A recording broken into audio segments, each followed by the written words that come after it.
Cak Nun, saya tidak rela Cak Nun jadi presiden di Republik ini karena Indonesia terlalu kecil buat Cak Nun. Cak Nun terlalu besar buat Indonesia ini. Kalau Majapahit pantas lah, layak lah Cak Nun. Gak apa-apa sedikit cepat Cak. Karena ketidakadilan di sana sini, betul. Saya di sana itu di pedalaman banyak OPM-nya juga, tapi setiap hari saya ngopi bareng sama mereka. Ya. Karena bagi pergerakan di sana itu guru sangatlah, kebetulan saya adalah seorang guru SMA di sana, dan sangat dilindungi lah di sana, sangat dihormati, dihargai. Karena selama ini OPM di sana itu menganggap kehadiran Republik ini hanya tentara, Cak. Sedangkan tentara itu otoriter, apas. Maka dari itu pemerintah, banyak program dari pemerintah untuk guru kesehatan biar menghadirkan Indonesia itu seperti ini loh, mendidik kesehatan seperti itu. Melenceng sebentar. Oke. Ini Cak. Saya sangat sebenarnya memikirkan Indonesia itu sangat putus asa Cak. Betul. Putus asa sekali terhadap negara ini. Karena banyak masyarakat yang tidak bisa membedakan antara mutiara dan kerikil. Tetapi di Ponorogo ini beda Cak. Saya lihat Pak Bupati ini mutiara Cak. Seperti itu.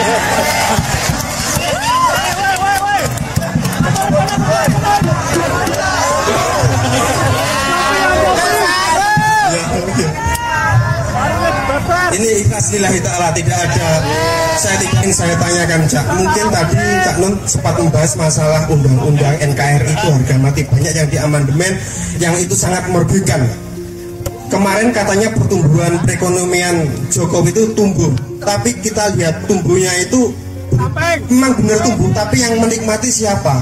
Sekarang banyak bank di negara kita, BUMN itu asing semua Cak, seperti Cina, Singapura, semuanya menguasai semua. Jadi tumbuh tapi bukan rakyat yang menikmati. Kita itu ibarat dirampokkan seperti itu Cak. Tapi kita malah menganggap perampok itu adalah ya monggo silahkan kayak teman begitu loh. Ya, jadi kita ini sebenarnya gimana seperti itu. Terus mengenai kemiskinan. Sebentar, mengenai kemiskinan. Jangan-jangan di Undang-Undang Dasar 45 pasal 34 ayat 1 itu gimana Cak kalau di amandemen toh? Kalau Al-Quran tidak boleh kan begitu? Ya, itu berbunyi bahwa fakir, miskin dan anak terlantar dipelihara oleh negara. Sekarang saya tanya kepada teman-teman, kalau kalian memelihara ayam, ingin ayamnya tambah banyak atau sedikit? Fakir, miskin dan anak terlantar dipelihara oleh negara, jadi makin banyak dong. Kan begitu. Jangan-jangan yang salah undang-undangnya ini Cak, karena terlalu dipelihara ini jadi tambah banyak. Begitu. Mungkin itu saja Cak Nun, mungkin responnya bagaimana. Terima kasih. Wassalamualaikum warahmatullahi wabarakatuh. Assalamualaikum warahmatullahi wabarakatuh. Saya Fatul Wahida dari pimpinan cabang IPPNU Ponorogo. Di sini saya akan menanyakan, jadi begini Mbak, saya pernah ikut Muktamar NU di Jombang. Itu saya ikut Forum Ulama Internasional di Tambak Beras. Di sana ada salah satu ulama dari Palestina. Beliau mengatakan negara kami itu negara Islam, tetapi perang tidak pernah selesai. Dan mereka pun mengakui bahwa solusi dari masalah itu adalah apa yang dicanangkan di Indonesia, yakni Islam Nusantara. Sedangkan di negara kita ini ada kelompok-kelompok yang justru memperjuangkan negara Islam atau khilafah. Pertanyaan saya, kenapa di Indonesia ini justru memberikan wadah bagi mereka yang jelas-jelas ingin merubah NKRI, merubah Pancasila, ideologi Pancasila dengan ideologi mereka? Mungkin itu yang bisa saya tanyakan. Wassalamualaikum warahmatullahi wabarakatuh.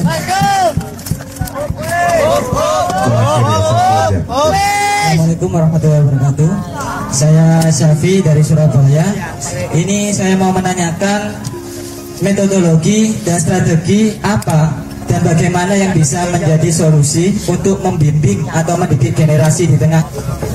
Sing terakhir gak sampai jelas aja.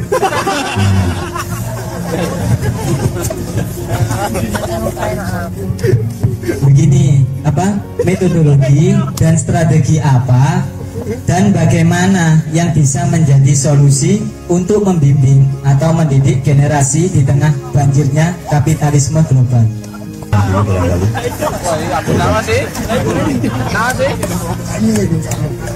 Ya wes sampean. Saya merespon ini Mutiara tadi. Saya awali itu dengan memang kita ini kehilangan parameter. Jadi kalau ada politik yang strukturnya tidak jelas, undang-undang dengan mudah dianulir, ya berdasarkan kepentingan kelompok tertentu, kemudian Indonesia betul-betul dipersilakan untuk diperdagangkan dan dibeli murah, benar berakibat pada martabat kebangsaan kita. Itu kita semua tidak punya reaksi secara memadai terhadap seluruh perampokan dan penjajahan itu karena kita sendiri tidak punya parameter, tidak punya kriteria. Jadi gak iso bedakno emas karo mutiara dan kerikil tadi itu. Apa? Iya. Jadi santri menurut saya mulai sekarang belajar ilmu bener. Ilmu itu membedakan antara ilmu dan pengetahuan itu berbeda. Pengetahuan itu data-datanya. Kalau ilmu itu cara mengolah pengetahuan. Nah ini juga tidak semakin jelas di Indonesia. Pendidikan juga parah. Jadi tidak menghasilkan orang-orang yang berilmu, hanya menghasilkan orang-orang yang disuruh menghafalkan untuk tahu beberapa hal. Ya. Jadi makanya kalau santri saya gini, kalau santri itu gini, ada tingkat taklim. Taklim itu perubahan atau perjuangan dari tidak tahu menjadi tahu. Kalau tafhim sudah tahu tapi belum paham, maka dibikin paham, tafhim. Kalau ta'rif sudah paham tapi belum mendalam, maka diperdalam dengan ta'rif. Sekarang ada tingkat-tingkat yang bermacam-macam. Kalau keseluruhannya pendidikan itu seharusnya takdib. Takdib itu dari kata adabun, ta'adub. Kalau ke dalam ta'adub, kalau keluar takdib. Itu artinya sesuai dengan sila kedua. Jadi pendidikan itu untuk memberadabkan orang, memberadabkan anak didik. Nggak tahu itu nggak apa-apa sebenarnya, asal kamu outputnya beradab. Makanya Al-Quran yang disarankan oleh Allah di Al-Quran bukan tafsir, nggak ada perintah tafsir, nggak ada, yang ada tadabbur. Afala tadabbarun Al-Quran. Tadabbur itu syaratnya jelas. Kamu ahli Quran monggo, tidak ahli monggo, bisa baca fasih monggo, nggak bisa baca fasih monggo, ngertinya terjemahan tok ya nggak apa-apa. Utawa menghalo-halo tok karo Quran kok dada-dada esuk-esuk gak masalah, kok jemok-jemok tok saking cintanya untuk melihara cintamu tok ya gak apa-apa, dengan syarat setelah kamu mencintai Quran dan mentradisikan cinta Al-Quran itu awakmu jadi luwih apik ngono tok. Jadi kalau syarat tadabbur itu manusianya harus menjadi lebih baik. Pak enak tau, pasti tuh. Kalau tafsir enggak ada. Tafsir tidak ada syarat supaya penafsirnya menjadi orang yang lebih berakhlak. Jadi syaratnya tak? Tafsir hanya mempersyaratkan metodologi akademis terhadap ayat Al-Quran, bahasanya dikuasai, metodologi yang dikuasai, tapi tidak ada syarat untuk supaya penafsir harus menjadi orang baik. Nah kalau tadabbur gak pinter gak apa-apa, gak hebat gak apa-apa, yang penting Anda lebih baik, lebih bermanfaat. Makanya Allah tidak menyuruh tufassirul Al-Quran, ya ada tadabbarun Al-Quran. Jadi santri-santri menurut saya mestinya dibiasakan untuk mentadabburi Quran dan jangan dipersyarati secara tafsir terlalu tinggi-tinggi. Nanti toh di tengah tadabbur itu akan ada persyaratan tafsir. Ya jangan ngawur ya. Ono epistemologi, ono ilmu lugha, ono balagha, ono uslub, ya kan? Itu tetap harus dipelajari juga, tapi dia menjadi bagian dari tadabbur. Kalau tadabbur itu akhlaknya terjamin, tapi kalau tafsir enggak. Dan lahirnya madhab-madhab yang bertengkar terus menerus sehingga tidak mungkin ada pemimpin Islam lagi sekarang, nggak mungkin. Itu karena hasil tafsir. Saya tidak mengatakan saya marah sama tafsir itu enggak. Saya juga menafsirkan Quran.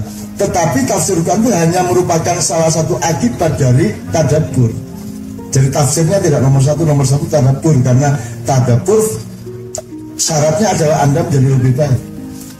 Kayak apa kan cinta Quran tambah los, ya tak? Nah, kan gitu. Oke. Jadi menurut saya setiap pesantren nggak iso terus menerus memperbarui kurikulumnya, terus menerus. Termasuk Gontor itu sangat perlu memperbaharui kurikulumnya, sistemnya, meningkatkan dari taklim sampai takjib. Takjib itu menyeluruh. Jadi beradab itu kan ya moral, ya spiritual, ya mental, ya intelektual, ya emosional, semuanya kalau takjib itu satu. Nah, Anda tadi kan mengatakan Pak Bupati ini mutiara. Kalimat yang Anda hafal soal itu apa? Muhammadun basyarun laisa kal basyari bal huwa yaqut wan nasu kal hajar. Mulane aku gawe akeh. Itu nak ndelok akeh aku ingin Kanjeng Nabi. Akeh ini batu mulia, batu yang istimewa. Dan Allah satu, Allah tidak pernah bikin sampah. Ketoke wis dadi taek jarno ae. Iku lak dadi mutiara akhirnya kita mboten. Aja adek kan jembuk-jembuk karo taek, ya aja terus kok ambung-ambung ya aja. Wong kon bendina ya jane ya mek mangan taekmu dhewe. Kon nesing mlebu dhewe sapi teng diresep tanah semari ngono sayune yang njupuk banyu nek kun jane awakmu ki mek mangan taekmu dhewe aja sombong-sombong lah. Itu. Kita tuh siklus, itu dauriyah namanya, dauriyah. Nah, sekarang kita nggak tahu kok. Anda milih presiden itu kan nggak punya parameter. Itu pun Anda tidak sejak awal Anda memilih presiden. Aku duwe cara milih presiden yang tidak mahal, bisa dipertanggungjawabkan dan sangat efektif dan langsung mewakili nurani dan pandangan rakyatnya. Tapi aku gak ditakoni sapa-sapa, aku menengah. Kayak apa tak kandani wong Indonesia itu sawaun alaihim a'andartahum am lam tunzir la yu'minun. Apa sebabnya? Khatamallahu ala qulubihim wa ala sam'ihim wa ala absarihim bisyawa wa lahum adzabun adzim. Sumum bukmun umyun fahum la yarji'un. Wis ngono Indonesia saiki. Tapi aja kuwatir ana Gusti Allah kok repot. Karena ada mayyahdillah fala mudhillalah wa mayyudlil fala hadiyalah. Jadi tetap ada kemungkinan kita semua diberi hidayah oleh Allah. Sekarang sedang disesatkan oleh Allah. Salah milih presiden salah, milih menteri salah. Ono menteri kok duduk warga negara Indonesia. Iku lah saking meneh. Lose ya. Oke, aku nggak ngiritik siapa-siapa loh. Aku ini mek jawab awakmu ngene iki kahanane ya. Jadi Muhammad kan ya Muhammad itu uang biasa, tapi gak duduk uang biasa, dia mutiara. Nek awak dhewe nek kerikil ngono. Itu. Awak dhewe paling pol akeh, tapi gak iso dadi batu mulia kaya Rasulullah SAW. Itu sebenarnya parameter yang paling dasar. Kalau kita mulai dari Rasulullah kan kelengkapannya seluruhnya, sunnahnya, sirahnya, akhlaknya semua. Seluruh yang ada di dalam definisi Al-Quran ada pada Muhammad. Muhammad adalah Quran melaku. Quran Muhammad literal adalah Al-Quran, kira-kira gitu ya, dan seterusnya. Doa ini tak perdalam setiap poin sangat luas jawabannya. Makanya saya nyicil yang sewu. Yang pertama, apa mungkin kita menciptakan kemaslahatan nasional melalui demokrasi? Ya, ini nih, sekarang Anda melihat demokrasi itu pada metodologi teknis formalnya apa pada metodologi substansialnya. Nah, kalau substansial demokrasi itu kita perlukan pada bagian tertentu dari Islam. Islam itu ya demokratis toh. Nilai demokrasi itu sudah ada jauh sebelum lahir kata demokrasi. Islam sangat demokratis. Allah sendiri bilang faman sya'afal yu'min faman sya'afal yakfur lakum dinukum. Itu demokrasi yang luar biasa. Nah, yang dilaksanakan di Indonesia ini sebagian demokrasi, meskipun ya sebagian lain meskipun kelihatan demokrasi, bukan demokrasi. Mudah-mudahan Pak Bupati kita ini betul-betul dipilih secara demokratis dan dengan demokrasi. Karena kalau pilpres, pileg itu kan urusannya dodolan, urusannya nuku, urusannya nyogol langsung sih. Itu bukan demokrasi, itu jenenge perniagaan. Itu tijaroh, itu loh. Tijaroh itu untuk orang yang mencari nafkah. Ada ziro'ah, ada sona'ah, ada tijaroh. Jadi mau nyambut gawe iku ana telu, siji nandur, loro gawe barang, nomor telu dodolan. Wong sing dodolan kudu menghormati wong sing gawe karo menghormati sing nandur. Sing nandur yang ngono butuh sing gawe, butuh sing dodol. Ketiga-tiganya jangan sampai lupa. Sekarang enggak, orang berdagang aja, tidak menghormati orang yang nandur. Bayang loh, wis panen regane jeblok utawa kon gawe kerajinan dituku mek titik, begitu mlebu mall regane 10 kali lipat, 20 kali lipat. Betul enggak? Karena tidak ada hubungan antara tiga tadi. Di dalam Islam ada 3 profesi, yaitu ziro'ah, orang bercocok tanam itu nomor 1. Nek gak ada uang bercocok tanam, gak ada uang mangan, gitu kan. Kon nandur jati sehingga orang bisa bikin kursi, kamu bikin kursi sehingga orang bisa jual kursi, kan begitu. Itu ketiga-tiganya itu jodoh sak dulur dan tidak boleh saling mengkhianati satu sama lain. Yang ada sekarang adalah para penjual beli yang ketiga itu tadi ngakali wong sing gawe, ngakali wong sing nandur. Kita betul. Rego brambang moro-moro muda, rego pari moro-moro anjlok. Ngono toh? Yang main adalah broker, bukan agen. Agennya juga taat sama broker. Brokernya tidak pernah ditangkap sama pemerintah. Saya juga pernah ngasih tahu loh. Zaman SBY tak kandani iki lho, broker iki omahe ndek kene, alamatnya ndek kene, tangkepen. Tapi tidak akan ditangkap karena mereka bagian dari broker itu yang kudu nangkep itu. Sama dengan narkoba. Sama dengan narkoba. Sakno Pak Kapolres, sakno Pak Kapolsek, sakno mereka tidak ikut apa-apa karena yang main narkoba itu sebenarnya adalah atasan-atasan itu. Mereka semua terlibat, enggak semua, banyak sekali di antara mereka yang terlibat. Awakmu sing mateni Mirna gak kira roh gak? Belum tentu hakimnya tahu juga. Belum tentu jaksanya tahu juga. Belum tentu. Pembelanya Jessica juga belum tentu tahu. Saya ketoke roh. Ketoke aku roh. Ya. Tapi aku gak ditakoni, aku menengahi.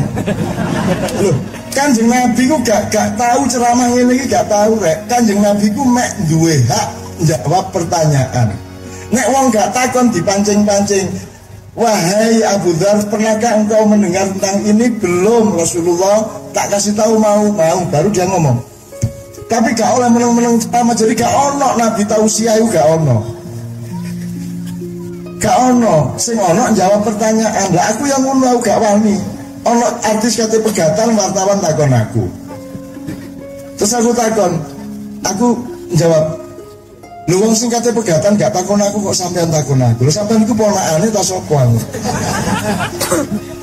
Jadi ini paling belasur komunikasi kita, sekalian. Jadi kembali ke demokrasi.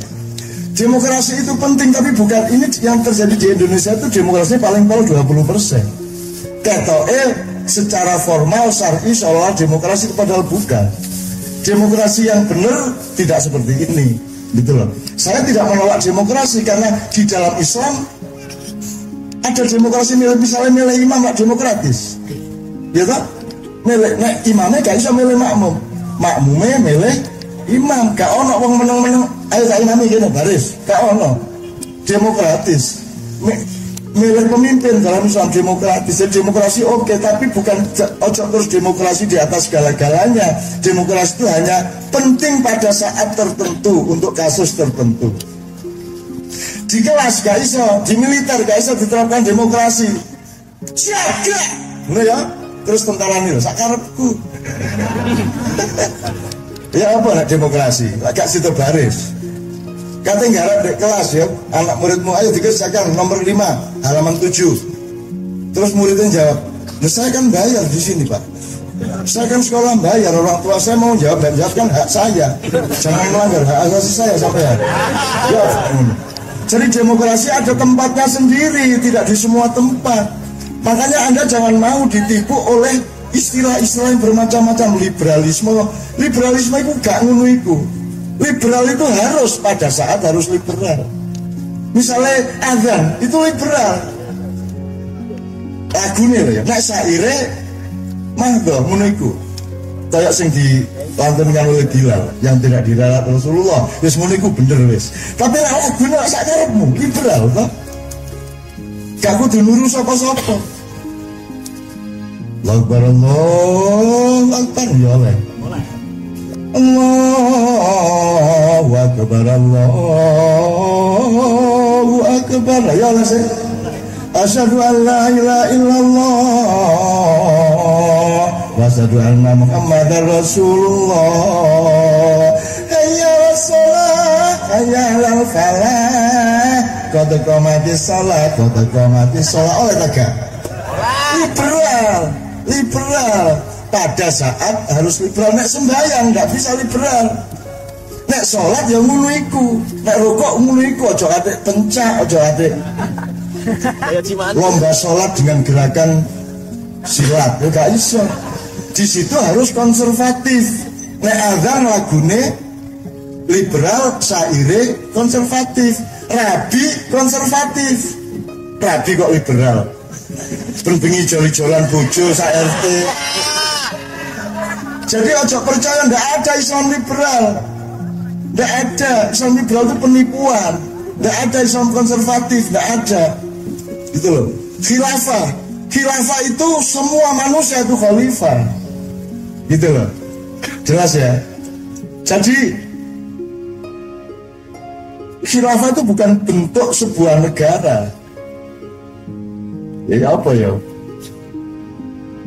Semua kita itu khalifah. Ini jailun fil ardi khalifah. Itu. Jadi kemudian bentuknya sakarepmu. Waktu Madinah, negeri Madinah gak ono bentuke. Sing ono wonge.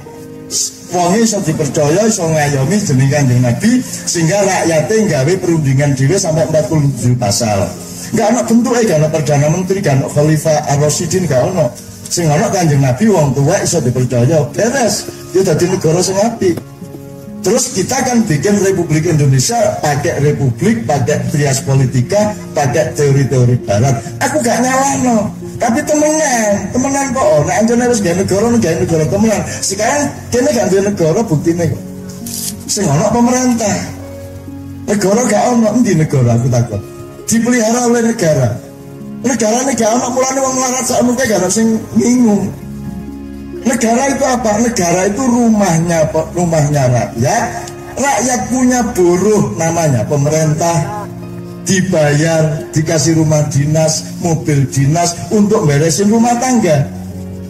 Itu namanya pemerintah. Yang punya rumah rakyat. Jadi ada yang diamanati rakyat untuk menjadi dewan negara, misalnya MPRS, itu kerakyatan yang dipimpin oleh hikmah kebijaksanaan dalam permusyawaratan, dan permusyawaratan itu yang lebih dekat ke rakyat, yang lebih otoritatif. Sekarang yang berkuasa kan perwakilan, bukan permusyawaratan. Itu gara-gara amandemen UUD 45 tahun 2002. Gitu loh. Jadi nggak ada negara. Tadi kan saya sudah bilang, MK itu lembaga negara, KPK itu lembaga negara, bukan di bawah pemerintah. Kalau presiden melantik ketua KPK, lah terus sing diawasi sapa? Wong sing kudune diawasi presiden malah sampean sing nglantik. Akhirnya gak kira presiden kena KPK, ya tak gak? Nah, makanya kita nggak punya parameter mana negara, mana pemerintah. Itu harus kita pikirkan sejak sekarang. Lambat laun harus kita rubah itu semua. Bukan merubah undang-undangnya, undang-undangnya tidak ada masalah. Kecuali yang di amandemen kita kembalikan lagi ke seperti sumpahnya tadi. UUD 45 itu sudah ada masalah soal memelihara, tinggal tafsir itu.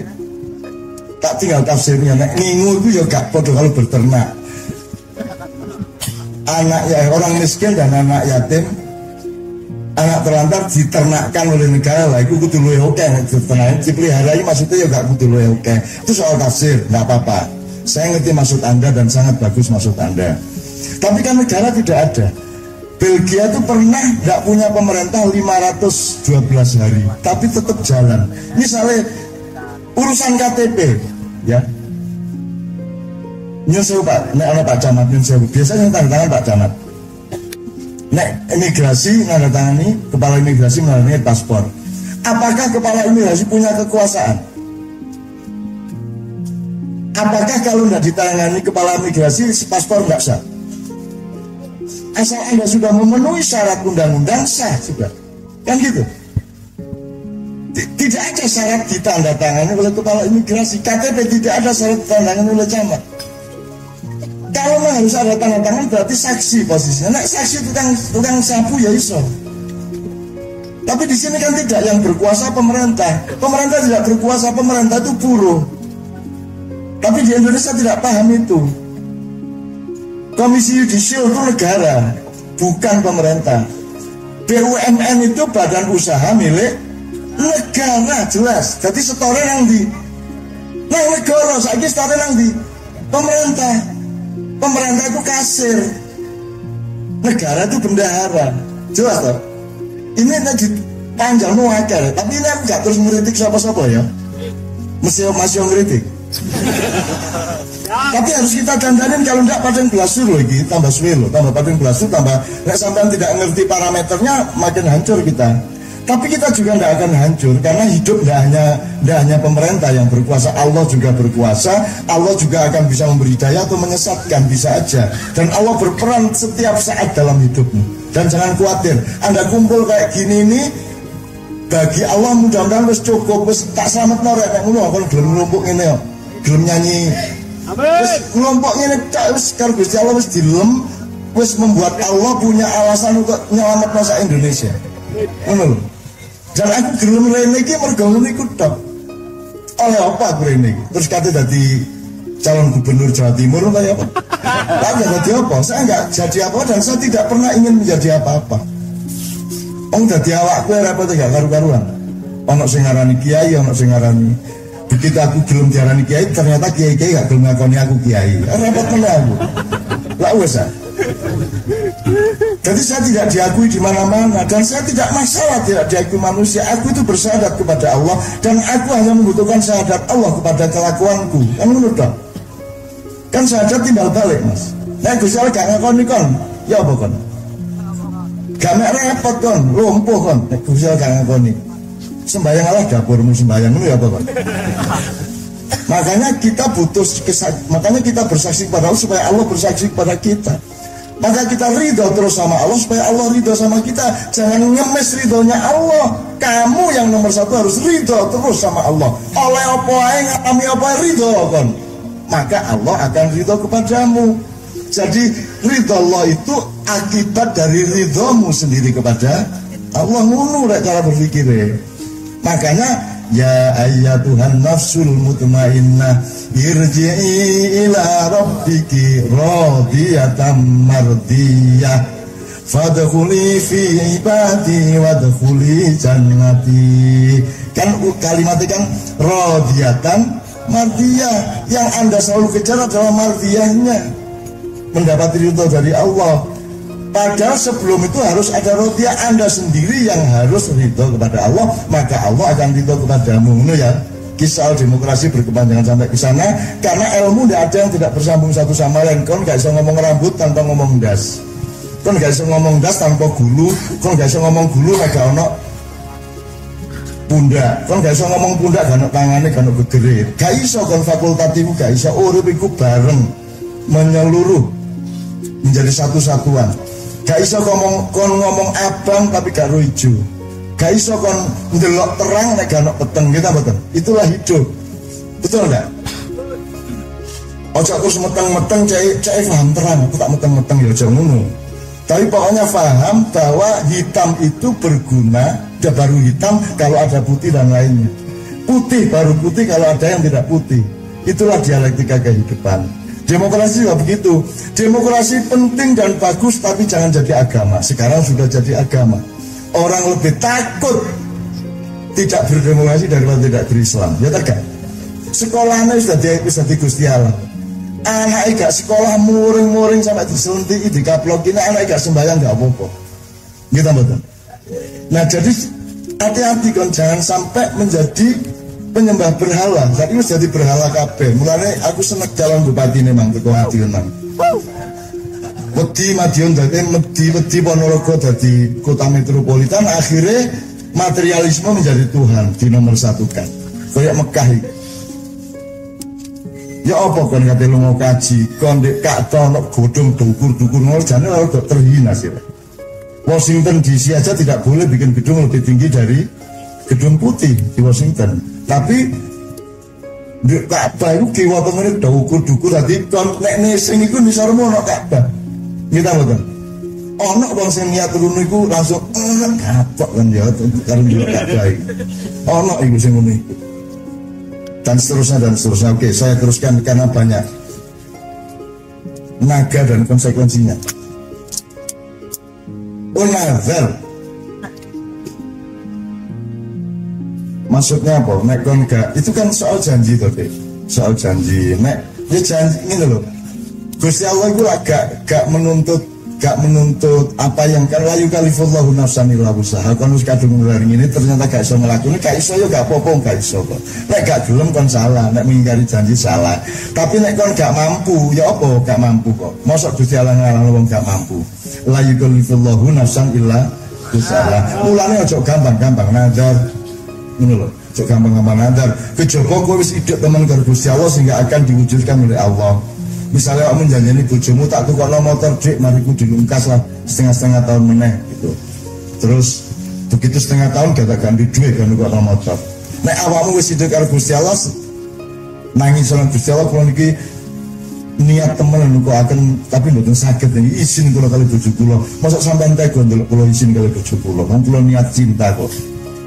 Ditolong kok kan. Ngono. Tapi aja terus kok budho dah tak niatane cek engko Gusti Allah gak tega. Nah itu salah juga gitu ya. Oke. Jadi ojo gampang-gampang nadar lah. Niat saja. Bismillah moga-moga aku mampu nek ngene iku tak ngene gitu. Ya ya. Yang ketiga, iki juga saya mohon perkenan. Saya nggak pernah ngomong makelar sebenarnya. Saya itu cuma menjelaskan nek kon sembayang antara nek karo Gusti Allah aja ono sapa-sapa kejaba Kanjeng Nabi.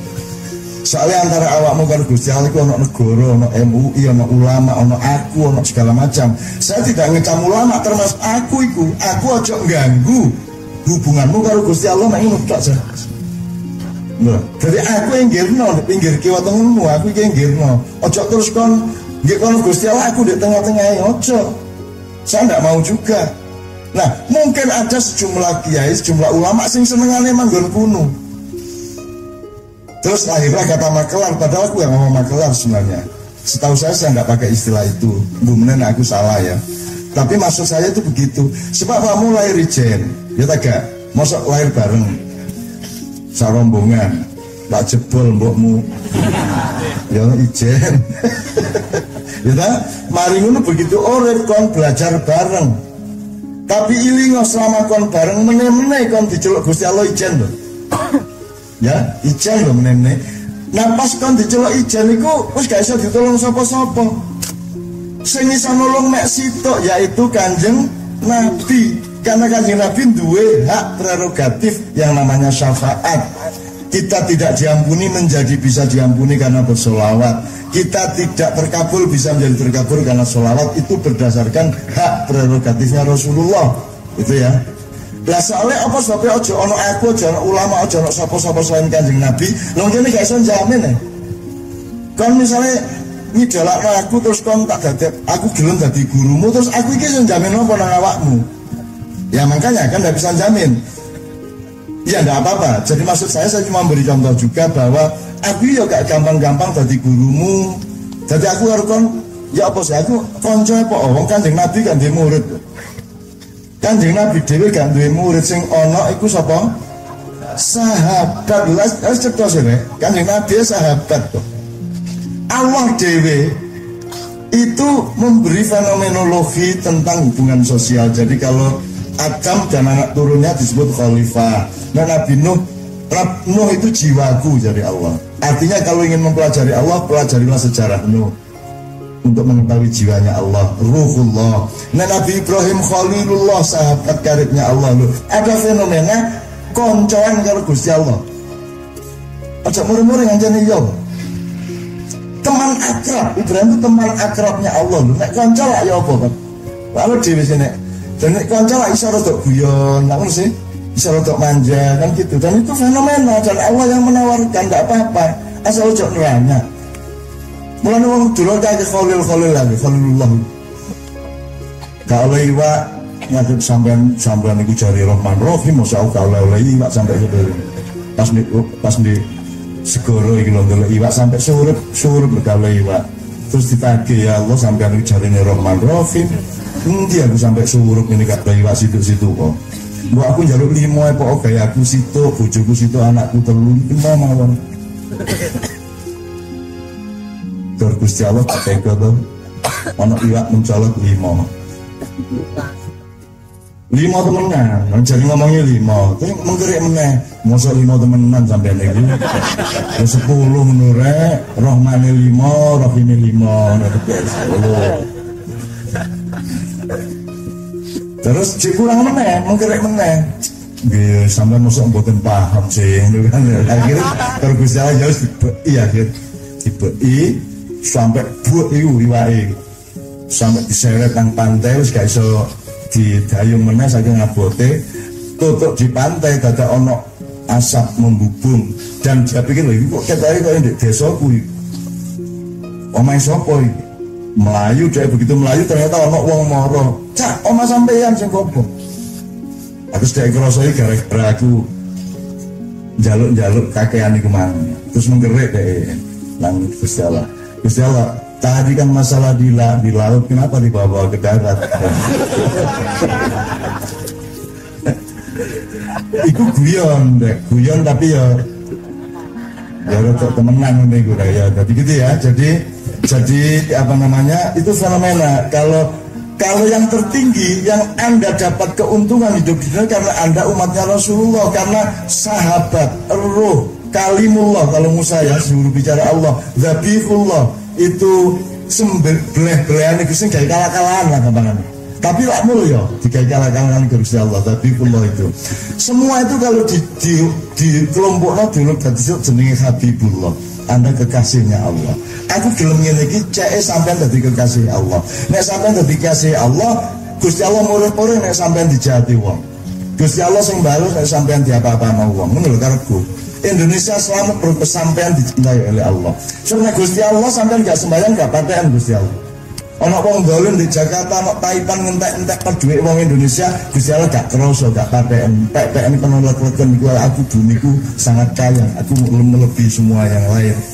Tapi nek kekasihnya yang disakiti oleh orang, maka Allah akan marah. Itu sing tujuanku gelem keliling maihan iki. Ngono rek ya. Saya sampai jadi kekasih Allah, jadi kok rabi gampang. Gurung sampai ngelamar, gurung sampai ndolek teko dhewe areke. Ngoten lho. Mara tuwa gurung arep dilamar malah dikongkon ngerabi. Lah sana. Ngono lho karepku. Gurung apa-apane wis meteng. Jiwe ae lho meteng, Mbak. Apa agak saiki saking sensitif gitu. Jadi sekali lagi bukan magelar ya Dek ya. Maksud saya kita itu lahir sendiri menghadap Allah sendiri maka belajarlah mengambil keputusan sendiri. Maksudku ngene iku. Tadi yang tanya siapa? Sampeyan ya. Dadi ngene lho. Kon sembayang iku kudu keputusanmu gak keputusane kiai. Ngono lho maksudku. Kan rabi itu keputusanmu. Jadi belajarlah mengambil keputusan sendiri. Karena nanti kamu akan ambil jawaban sendiri darimu kepada Allah dan para malaikat. Ojo sembahyang mergo kiaimu mergo aku. Ojo dadi wong apik mergo aku. Jangan tidak mencuri karena KUHP. Ini loh, ngerti maksudnya. Masih gak ono undang-undang negara. Ojo ngelarani wong, ojo nyolong, ojo ngurusak apa-apa. Gitu loh. Itulah manusia yang sempurna, itulah manusia yang ahsanul taqwim. Maksudnya seperti itu, kemandirian dirimu di depan Allah. Ulama kita hormati, siapa sih nggak menghormati? Saya sangat hormat kepada ulama, ya. Tapi letak ulama itu bukan nabi dan bukan Allah. Ojo di ngarepmu pas sembahyang. Nah, orang pak sembahyang sih. Tapi ulama itu ndek kiwa tengenmu kok takoni nek pas ono pertanyaan.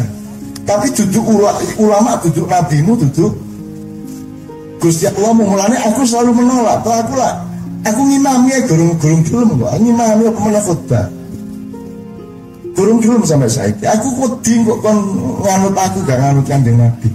Engko disenjur karo Kanjeng Nabi, aku kepethuk di akhirat.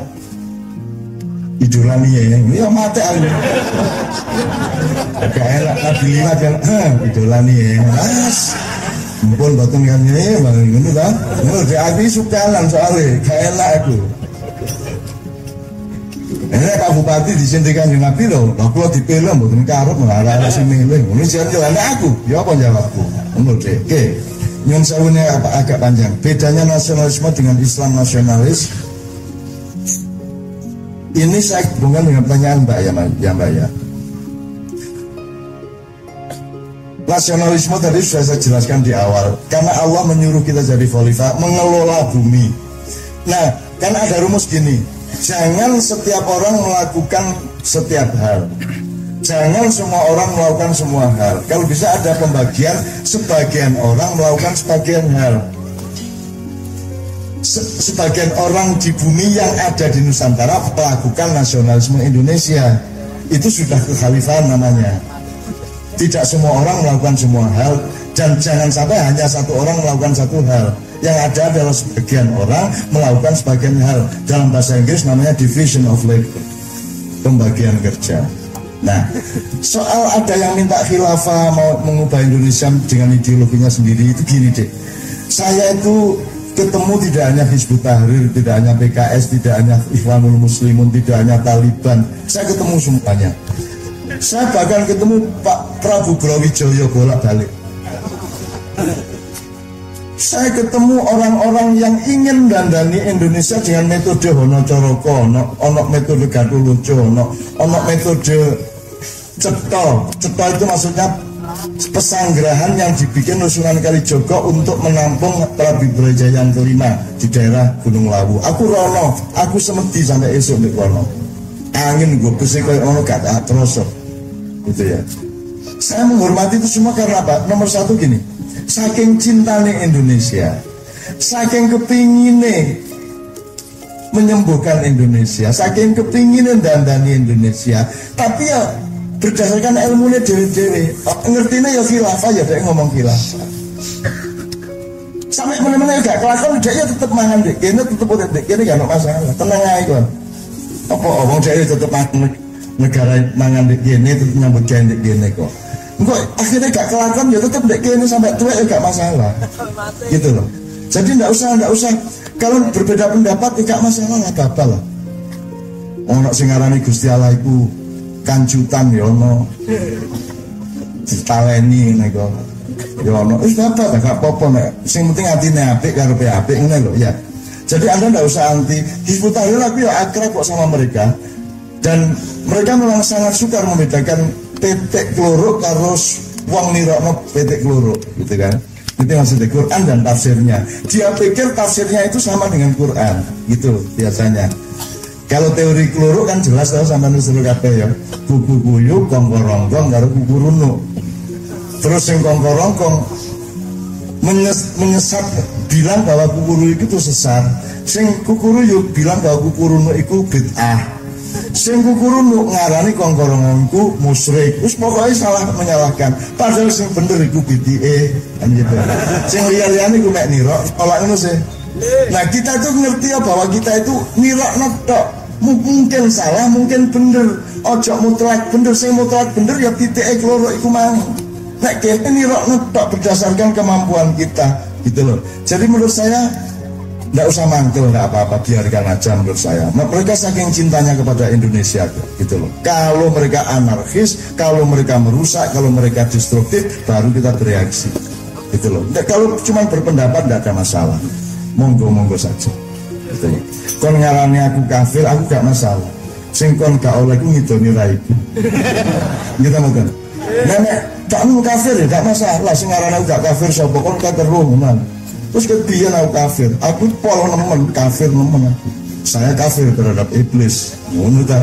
Oh, kafir gak berdiri sendiri kok, Pak. Kafir itu ke siapa? Muslim ke siapa? Tanya orang muslim kepada iblis, tanya orang kafir kepada Allah. Jadi gak iso ngadeg dhewe. Ndas, ono ndas juga ndas iso sapa. Hidup itu selalu terkait dialektis dan kontekstual. Menurut cara modern ini ya. Jadi Islam nasionalisme menurut saya memang wajib dalam arti gak terus aku ikut ulama berfatih gak. Lalu terus negak terus ya apa? Nek sing belani Indonesia nek gak sampean sopo? Fardu kifayah, fardu ain. Ya tergantung, nek pas gelut perang ya fardhu ain. Nek pas normal luwih ngene fardhu kifayah padha karo layat, anggere wis ana sing layat, liyane gak melok dosa lak ngono. Tergantung fardhu ain. Hukumnya gak ana sing permanen. Sego halal ta haram? Tergantung. Sego nyolong tagar. Lah ngono sih, jam seterusnya oke.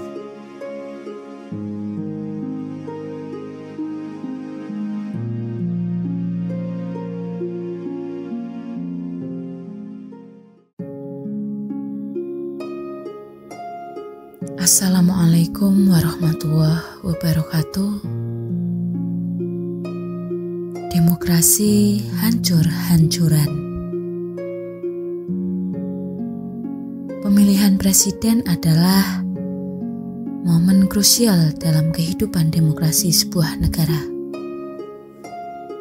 Sebagai warga negara yang cerdas, kita memiliki tanggung jawab untuk menyikapi pilpres dengan cara yang kritis dan resisten. Mari kita bahas bagaimana kita dapat menghadapi pemilihan presiden dengan sikap kritis dan resisten untuk memastikan keberlanjutan demokrasi yang sehat dan berkeadilan.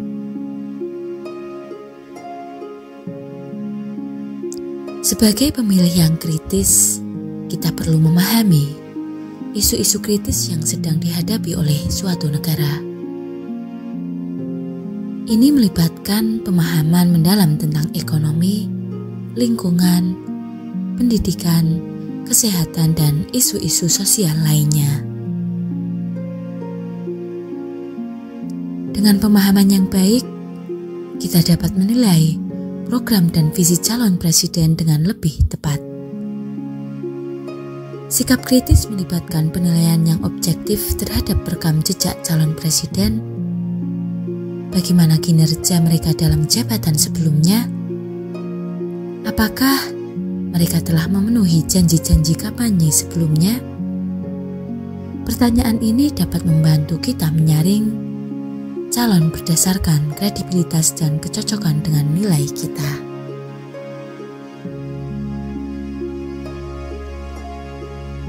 Di era informasi digital, kita dihadapkan pada banjir informasi dari berbagai sumber. Sikap kritis mengharuskan kita untuk menyaring informasi dengan bijak, memverifikasi kebenaran berita, mengevaluasi kepentingan di balik informasi tersebut, dan menghindari disinformasi adalah langkah-langkah kritis dalam menyikapi pilpres.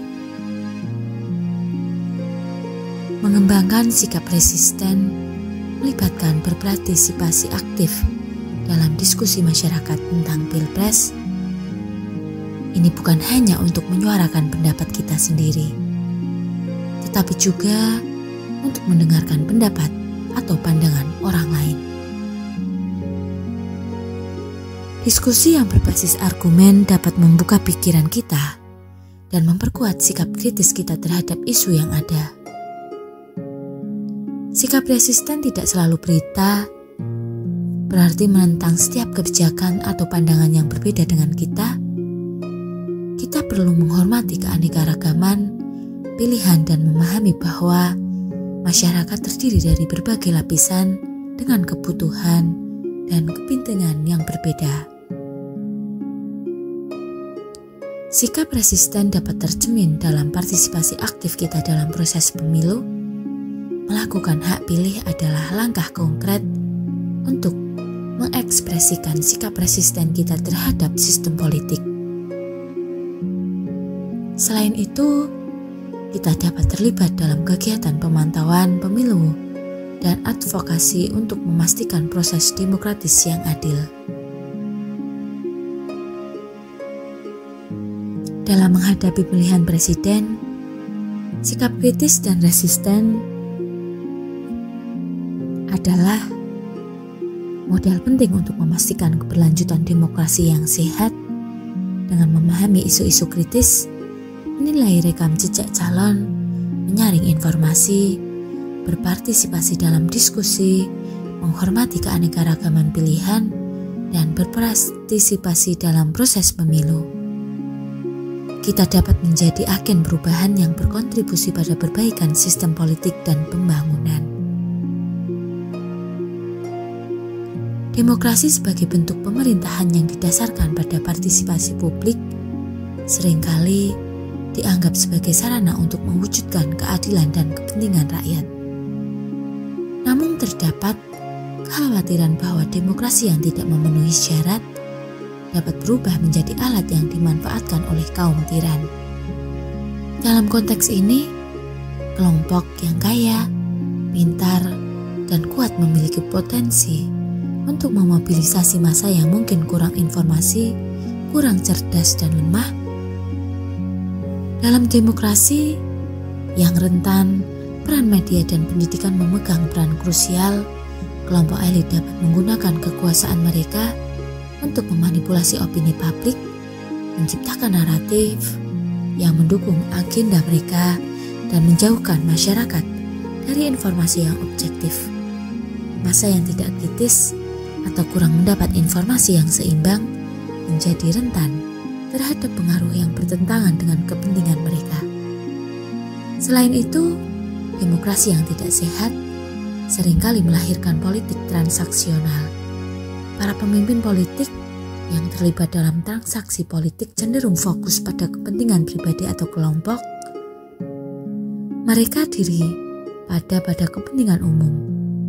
Fenomena ini membuka pintu lebar bagi tindakan korupsi, di mana keputusan politik dibuat atas dasar pertukaran keuntungan pribadi, bukan atas dasar keadilan atau kebutuhan masyarakat. Lingkaran sistem demokrasi yang rentan ini memberikan pesan kepada publik bahwa tidak ada teman abadi dalam politik. Aliansi dan loyalitas politik dapat berubah seiring waktu sesuai dengan kepentingan pribadi. Ini menciptakan ketidakstabilan politik dan merusak kepercayaan masyarakat terhadap proses demokratis. Namun penting untuk diingat bahwa demokrasi tidak inheren bermasalah. Kelemahan yang teridentifikasi semestinya dapat diatasi melalui reformasi politik. Penguatan lembaga-lembaga demokratis dan pendidikan politik publik yang sehat. Dengan membangun fondasi demokrasi yang kokoh dan melibatkan masyarakat secara menyeluruh, kita dapat mengurangi resiko demokrasi menjadi alat kaum tiran dan melahirkan politik transaksional yang merugikan.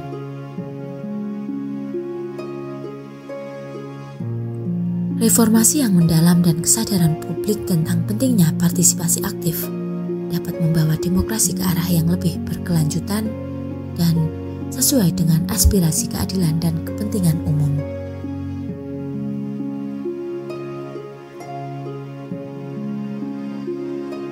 Reformasi politik yang mendalam perlu mencakup langkah-langkah untuk meningkatkan transparansi, memperkuat lembaga penegak hukum, dan mengurangi ketergantungan pada kekayaan materi dalam proses politik. Mendorong partisipasi aktif masyarakat dalam pengambilan keputusan juga menjadi kunci untuk mengatasi manipulasi opini publik. Pendidikan yang memberikan pengetahuan dan keterampilan kepada warga negara dapat membentuk masyarakat yang lebih cerdas dan dapat mengidentifikasi propaganda serta tindakan manipulatif. Penting untuk menegaskan bahwa demokrasi dalam bentuknya yang ideal mengakui kepentingan bersama dan melibatkan seluruh warga negara dalam proses pengambil keputusan. Ini adalah konsep yang mendasari demokrasi sejati, yang bukan hanya sebuah sistem politik tetapi juga suatu bentuk budaya dan nilai yang diinternalisasi oleh masyarakat. Mengatasi politik transaksional dan korupsi memerlukan langkah konkret seperti penguatan sistem pengawasan dan penegakan hukum yang independen. Reformasi kebijakan dan proses politik yang lebih transparan dapat membuka ruang untuk partisipasi yang lebih luas dan adil, sementara upaya untuk meningkatkan literasi politik di antara masyarakat dapat memperkuat dasar demokrasi. Dalam konteks ini, penting bagi masyarakat untuk memahami bahwa demokrasi bukanlah tujuan akhir, tetapi suatu perjalanan yang terus-menerus menuju keadilan, kesetaraan, dan partisipasi yang lebih besar. Demokrasi yang kuat membutuhkan komitmen kolektif untuk memperbaiki kelemahan-kelemahan yang mungkin muncul seiring waktu. Hanya dengan melibatkan seluruh masyarakat dalam upaya ini, kita dapat menciptakan demokrasi yang sesungguhnya mewakili kepentingan dan aspirasi seluruh rakyat, bukan hanya segelintir kelompok yang berkuasa. Sekian, semoga bermanfaat. Wassalamualaikum warahmatullahi wabarakatuh.